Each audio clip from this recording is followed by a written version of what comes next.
সালামু আলাইকুম everyone. Welcome to আমার খামার। আপনাদের সাথে আছি আমি দেলোয়ার। আজকের এই ভিডিওতে আপনাদেরকে দেখানোর চেষ্টা করব ১০০ থেকে ১২০ ডিমের একটা সুপার ম্যানুয়াল ইনকিউবেটর বলা যায়। এরকম একটা মেশিন দেখানোর চেষ্টা করব ইনশাআল্লাহ।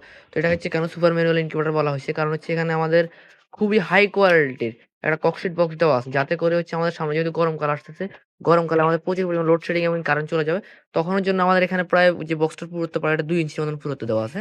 তার পাশাপাশি যখন আমাদের ওভার টেম্পারেচার হবে, গরমের কারণে যদি আমাদের ইনকিউবেটর ওভার টেম্পারেচার হয়, এই মেশিনটা প্রচুর পরিমাণ চলে কিন্তু আমাদের গরমকালে মানে অনেক বিক্রি হয়। তো এই মেশিনটা কিন্তু গরমকালে কিন্তু প্রচুর পরিমাণ চাহিদা বেড়ে যায়। এখানে হচ্ছে আমাদের একটা ওভার টেম্পারেচার ফ্যান আছে। যখন এটা ওভার টেম্পারেচার হবে সঙ্গে কিন্তু ভিতর থেকে ফ্যানটা অটোমেটিক চালু হয়ে ঠান্ডা করে দিবে। তার পাশাপাশি এখানে ডবল ফ্যান দেওয়া আছে এবং একটা হোল্ডার দেওয়া আছে। এর আপনারা একটা ৬০ ওয়াটের বাল্ব ব্যবহার করবেন গরমকালে, শীতকালে ১০০ ওয়াটের বাল্ব ব্যবহার করবেন ইনশাআল্লাহ। যাদের এই ধরনের মেশিন প্রয়োজন হবে অবশ্যই আমাদের স্ক্রিনে দেওয়া নাম্বারে যোগাযোগ করে সারা বাংলাদেশ থেকে ক্যাশ অন ডেলিভারিতে হোম ডেলিভারি নিতে পারবেন ইনশাআল্লাহ। এখানে কন্ট্রোলার হিসেবে ব্যবহার করা হয়েছে এসটিসি ১০০০ মডেলের টেম্পারেচার এবং কি ওভার টেম্পারেচার কন্ট্রোলার। তো এই মেশিনের ঢাকনার উপরে আপনারা পেয়ে যাবেন একটা হাইগ্রোমিটার, যেখানে হচ্ছে আপনারা হচ্ছে তাপ এবং আর্দ্রতা দেখতে পারবেন। কারেন্ট চলে গেলেও তাপ আর্দ্রতা দেখতে পারবেন এখানে। তো এটা হচ্ছে বড় অক্ষরটা হচ্ছে আর্দ্রতা, ছোট অক্ষরটা হচ্ছে আমাদের তাপমাত্রা। এই মেশিনের সাথে আপনারা একটা ইউজার ম্যানুয়াল বইও পেয়ে যাবেন ইনশাআল্লাহ। যাদের এই ধরনের মেশিন প্রয়োজন হবে আমাদের সাথে যোগাযোগ করবেন। সকলে ভালো থাকবেন, সুস্থ থাকবেন। আল্লাহ হাফেজ।